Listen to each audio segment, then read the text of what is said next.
Gentlemen, thank you both for joining us. Let me start by asking you both to briefly sum up the case for an extra runway. Stewart, you go first.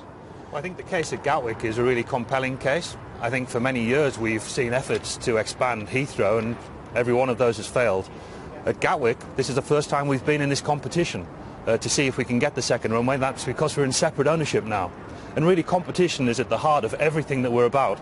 We can build the runway faster than Heathrow. We can have it open at least 5 years sooner. We can build it at less than half the price. We don't need any public subsidy.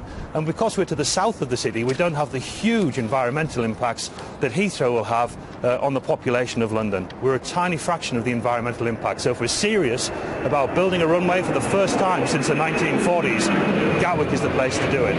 OK, John. Well, this is a question of national importance, and it's about our future in the world. Do we want to be right to the heart of the global economy, as we have been for 200 years, or are we prepared to be on the branch line to growth and give to other people what could be ours? Only Heathrow expansion can get Britain to the growing markets of the world in Asia, North America and South America. Only Heathrow expansion can help us to tackle a balance of payments deficit, because we're the UK's biggest port, and if we want to export, we need to expand at Heathrow. And only Heathrow can connect all of the UK to global growth by connecting cities that have been cut off from Heathrow, such as Inverness, the Isle of Man, Jersey, back into Heathrow, but also add more flights and more competition to the airports in Scotland, in Northern Ireland, in other parts of the UK, so that we can connect all of Britain to global growth. And only Heathrow can do that. OK, let me ask you both, assuming that we do get the go-ahead for an extra runway at one of your airports. If you lose out, John, will you be perfectly content that it's Gatwick rather than no extra capacity at all? Well, we actually have no issue with expanding Gatwick. We think it's a great airport, but it doesn't do what Heathrow does. Heathrow gets us to those global markets that Britain needs to trade. If we're not connected to growth, we're not going to be able to grow the British economy. And that's the prize that only Heathrow can deliver. Stewart, let me put that to you as well. I mean, if you lose out, are you perfectly happy that Heathrow would get another runway? Would you rather that than no extra capacity? Well, I think it's incredibly important that an additional runway is built this time around. Certainly the businesses that I've talked to up and down the length and breadth of the country emphasise that the most important thing is that we don't have another report gathering dust. That's what happens previously when Heathrow's tried to get the additional runway every single time. And what we're saying is, a decision for Heathrow right now is basically a decision for further delay, and we'll all be back looking again at this in 10 years' time. Whereas a decision for Gatwick is actually a decision for a deliverable option, because we're taking into account both the economic benefits. Gatwick would generate over £100 billion of economic benefits to the entire UK, but we're doing that in a way in which is sensitive to our communities by minimising dramatically the environmental impacts that go hand in hand with aviation. Right. Let me show you both. We've got, let's have a look at a poll that the Institute of Directors has carried out in the past couple of months. So it's found out that 75% of its members had flown for business use in the past year, with more than a third of those making more than 5 round trips. But only 3% thought that the current situation is enough to ensure the UK's long-term growth capacity. And when it came to having to choose either the West London site or its rival in Sussex, 61% of members favoured expansion at Heathrow and 39% Gatwick. Well, Stewart, it sounds like the IOD and its members are coming down for Heathrow. Well, given the fact that Gatwick is currently constrained with just one runway, whereas Heathrow has 2 runways, you can see that when we just look at the numbers in that very direct manner, the weighting, of course, is going to work in Heathrow's favour. In actual fact, with 39% of the IOD membership supporting us, we've got an incredible momentum to our campaign to get this next runway. And we've certainly made the most progress in stating our case. We've only been working on this for the last 2 years. Heathrow have been working on this for decades. Let me put one of Stewart's points to you, John, which is that a runway at Gatwick is going to be far less costly than it is at Heathrow. I mean, that's quite a key consideration, isn't it? It is, but this is private funding that is going in here. And it's not cheap, nor is any solution here. £16 billion of private investment. And that's similar to what we have done here already. You can see behind us Terminals 5, Terminal 2. While we were doing those, we built new rail links, new road connections. We'll be doing again what we have done before. We've proven we have the capability to do this. We're very good at it. But let me pick up another thing Stewart raised.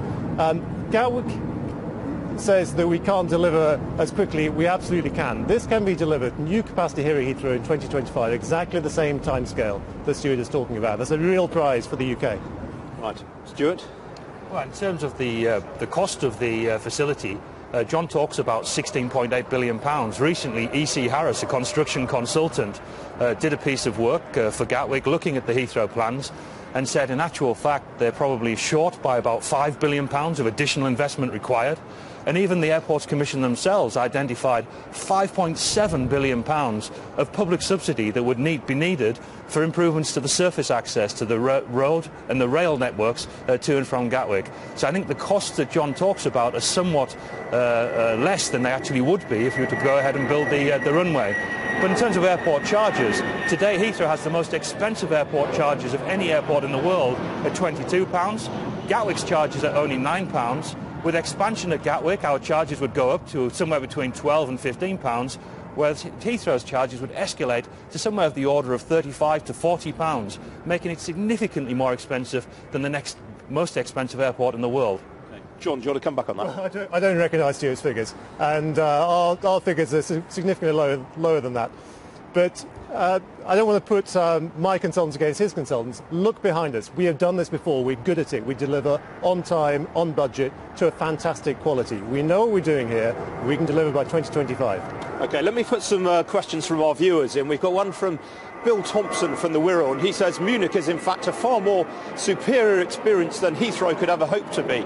And how come it's cheaper for me to fly to the USA via Munich than Heathrow if I fly from Manchester? And there's one here from Lucy Mitchell. She says Heathrow needs 4 runways to compete with European airports. Gatwick needs 2. Thousands of jobs depend on it. Well, you've got a supporter there. Do you want to come back on that question concerning Manchester? Well, I think the answer probably lies with air passenger duty, and British passengers pay the highest air passenger duty in the world, and we're exporting jobs and growth in doing so. But let me come to the other point. We are the most efficient 2-runway airport in the world. We do as much with our 2 runways today as airports in Europe with 5 or 6 runways do. With 1 additional runway here, we will have more capacity than Paris or Frankfurt or Schiphol. That allows us to win this race for growth. We can beat our competitors in Europe and make sure that Britain stays right at the heart of the global economy. And Stewart made a very good point there about how public money would be needed in terms of road building and stuff. I guess that applies to you both, though, doesn't it? Is there a danger that whichever one of you gets the go-ahead, the European Commission is going to come down with some state aid ruling against expanding either of you? Exactly. At Gatwick, we don't require any additional public subsidies. We've had our plans checked out with the Highways Agency and Network Rail, and all of the investment that's currently planned is sufficient not only for the airport growth at Gatwick with a 2nd runway, but also for the background growth. Whereas at Heathrow, of course, it's a very different situation. The additional runway, or even the runway extension, sees a runway be built over the top of the M25, requiring the tunnelling of the M25. That's a big bill. It's going to cause a lot of congestion if it were to happen. The road and rail links to Gatwick are by no means perfect, though, are they? They're not, but the investment that's going in is enormous. So if you look at rail, by 2018, the number of seats going through the station will have doubled. By 2030, the capacity will have tripled. You'll have a train leaving Gatwick once every 2 minutes to go into London. And, of course, you've got the advantage of not only being able to go to Victoria, but also being able to go into the city on the Thameslink line. OK, we've got a comment here. The budget airline Flybe Newsroom says you should ask Heathrow and Gatwick what they would do to support regional connectivity. Well, we want to be able to support regional connectivity by having more capacity. If we don't have the space here, we're not going to be able to welcome important customers like Flybe, like EasyJet, to come and do what they do so well. We want more competition here.